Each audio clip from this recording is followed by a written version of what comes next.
Hey guys, I'm Nathan from Arms and Armor. Today, we've got two guys from the shop who've been working on a couple of awesome custom projects.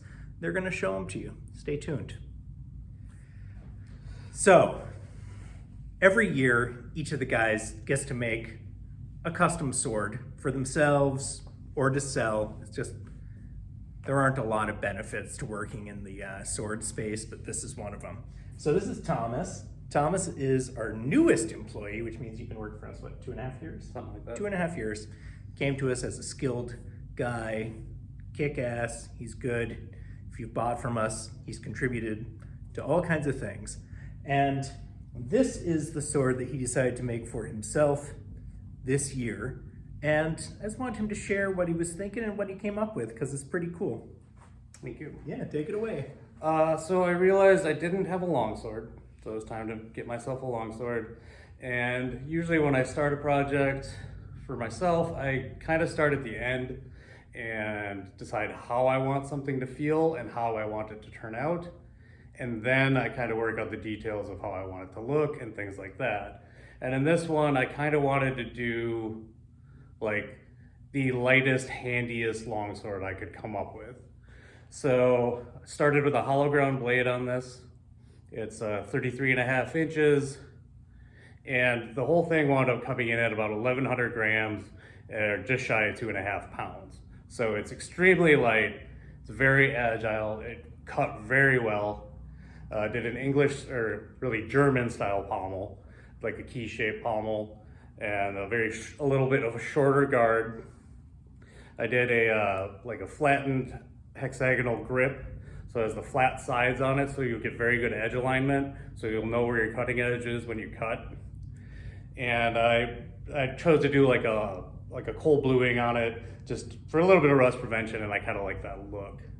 Every time I do a project too, I try to do a little something extra just to learn something. This one I did a little bit of inlay on it, like the bronze alloy inlay, just to learn a new thing, and it gives it a cool look. So I'm very happy with how this turned out. Everyone in the shop seems to really like it, so that's as much endorsement as I need.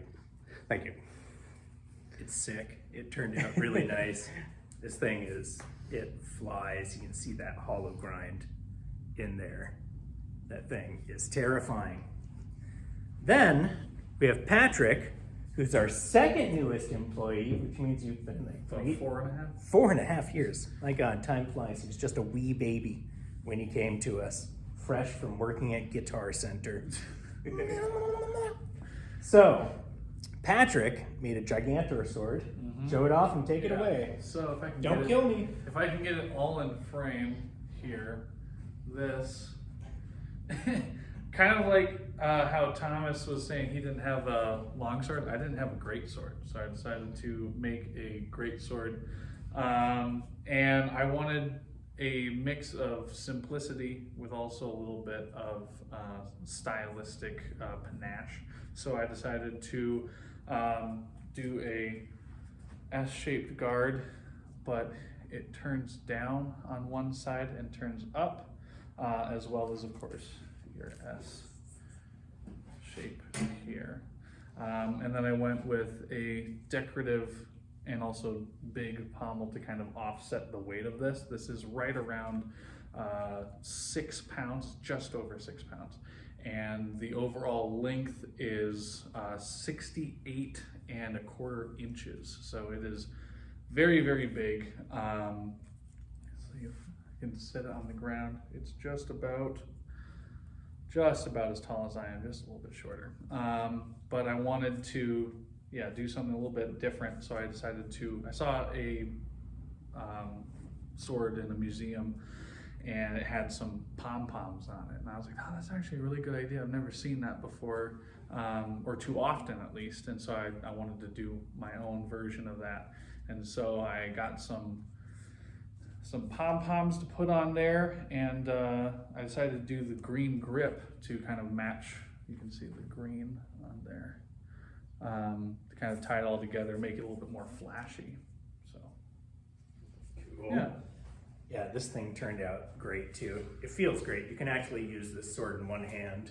Look at some physics there. Right? This thing is a beast. These kinds of pom-poms, some of them may have been utilized when the sword was being used, but certainly they were often added to displays of arms within, manor houses or whatever, to fancify them up. Or if you were like the bodyguard of the Elector of Saxony, dude would have demanded pom-poms on the swords of his mercenaries. So, it's just some of the stuff the guys are doing. I think thought you guys would all be interested. Thank you very much. Take care.